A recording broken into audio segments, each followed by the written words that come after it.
Semua tokoh-tokoh agama, tokoh masyarakat di dalam suatu forum untuk disampaikan bahwa ini kebijakan yang akan dikeluarkan, ini aturan yang akan digunakan di desa itu seperti itu. Itu kayak bentuk pendekatannya ya Iya. pemerintah.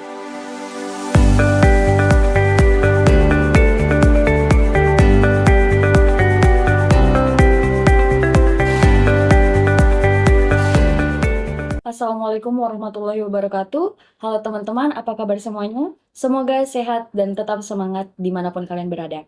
Selamat datang di Mister Kronis, Komunikasi Komunikasi Romantis dan Humanis. Bersama saya Nidia Urmila Syafar selaku host pada episode kali ini yang akan membahas tentang komunikasi pemerintahan. Bersama saya, Baik, terima kasih atas kesempatan yang telah diberikan. Perkenalkan, nama saya Aldi Amir. Nah, terkait dengan judul podcast kita pada hari ini terkait dengan komunikasi pemerintahan. Nah, saya memiliki keterkaitan juga pada isu-isu pemerintah dan kebijakan publik.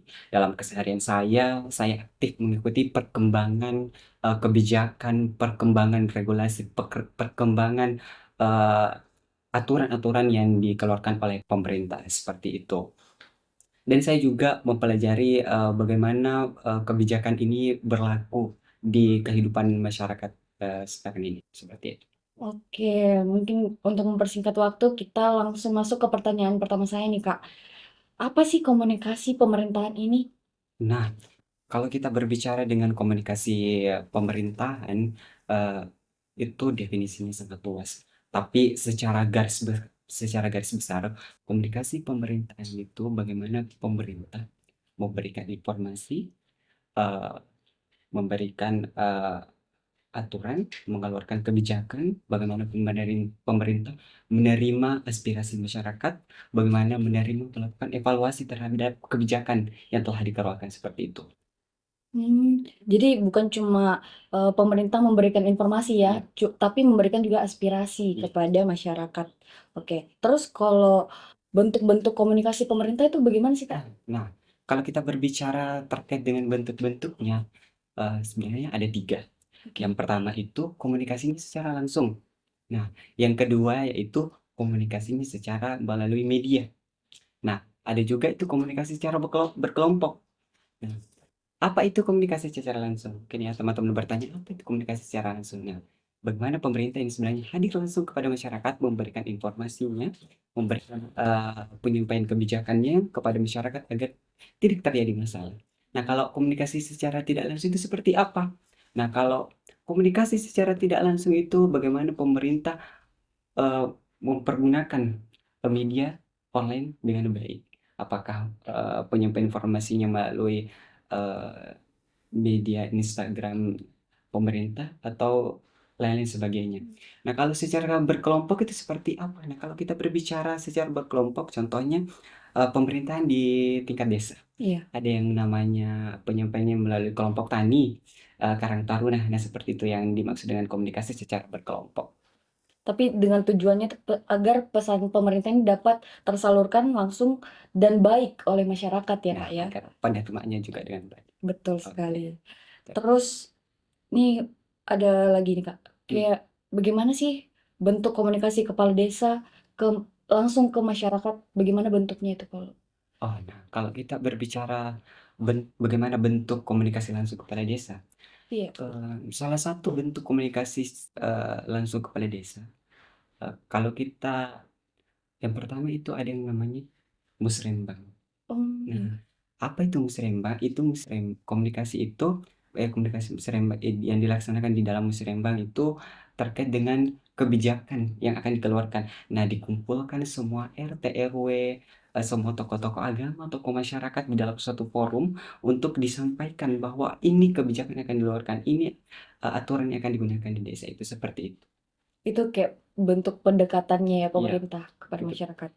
Baik. Terus, kalau respon masyarakat nih, Kak, terhadap informasi sama, dari pemerintah itu gimana sih, Kak? Sorry, gimana respon masyarakatnya itu terhadap, kebijakan yang dikeluarkan oleh kepala desa itu? Nah, kalau kita berbicara terkait respon Respon, ya. ya dikeluarkan oleh kepala desa, ya cukup beragam.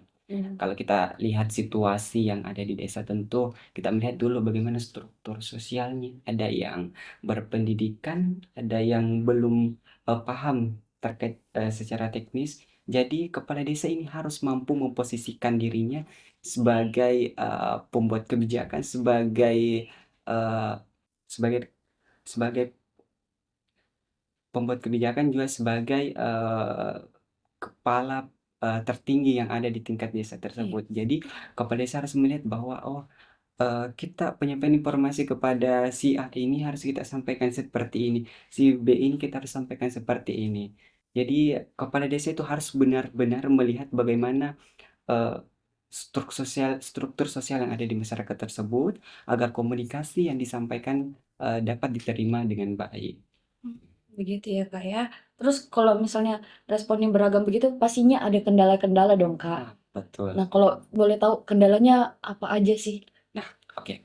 Kalau kita berbicara terkait kendala yang dialami ketika melakukan penyampaian informasi tentunya oleh kepala desa, yang pertama itu terkadang masyarakat belum paham. Nah, belum paham apa yang disampaikan sebenarnya oleh masyarakat, oleh kepala desa.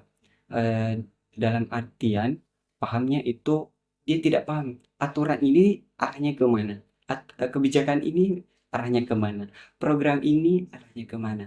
Jadi kepala desa harus memposisikan dirinya, Iya. harus memposisikan dirinya bahwa program ini program kebijakan aturan ini saya harus melihat dulu latar belakang warga saya seperti apa Iya. sebenarnya supaya informasi yang disampaikan dapat diterima dengan baik. Betul, Kak, betul. Berbeda ketika informasi yang kita sampaikan kepada orang yang memang sudah berpendidikan sama orang yang belum yang menyentuh yang namanya pendidikan, atau orang tua kita yang ada di kampus seperti itu. Terkadang memang susah kalau misalnya memang kita memberitahu kepada masyarakat yang awam, memang kadang sulit menerima ya, Kak. Apalagi sudah dari strukturnya zaman dulu memang begini, jadi dia kadang susah mengikuti alur selanjutnya, gitu, Kak. Ini untuk terakhir, mungkin bisa diberikan kesimpulan dari komunikasi pemerintahan ini, Kak. Nih, ya kalau kita berbicara tentang komunikasi pemerintah, itu kembali bagaimana pemerintah ini hadir memberikan informasi, membuat kebijakan, mensosialisasikan program, menerima aspirasi dari masyarakat, mengevaluasi kebijakan eh, agar tercipta suatu pemerintahan yang baik tanpa menimbulkan konflik. Tentu pemerintah juga tidak sendiri, tentu harus ada kolaborasi antara pemerintah dengan masyarakat. Seperti itu. Baik, mungkin itu saja ya, Kak, ya, pembahasan kita kali ini. Itu cukup menarik sekali bagi saya dan bagi penonton sekalian. Mungkin itu saja yang dapat kami simpulkan. Saya Nidia Mila Syafar selaku host pada hari ini, pamit undur diri. Sekian, wassalamualaikum warahmatullahi wabarakatuh. Mr. Coronis,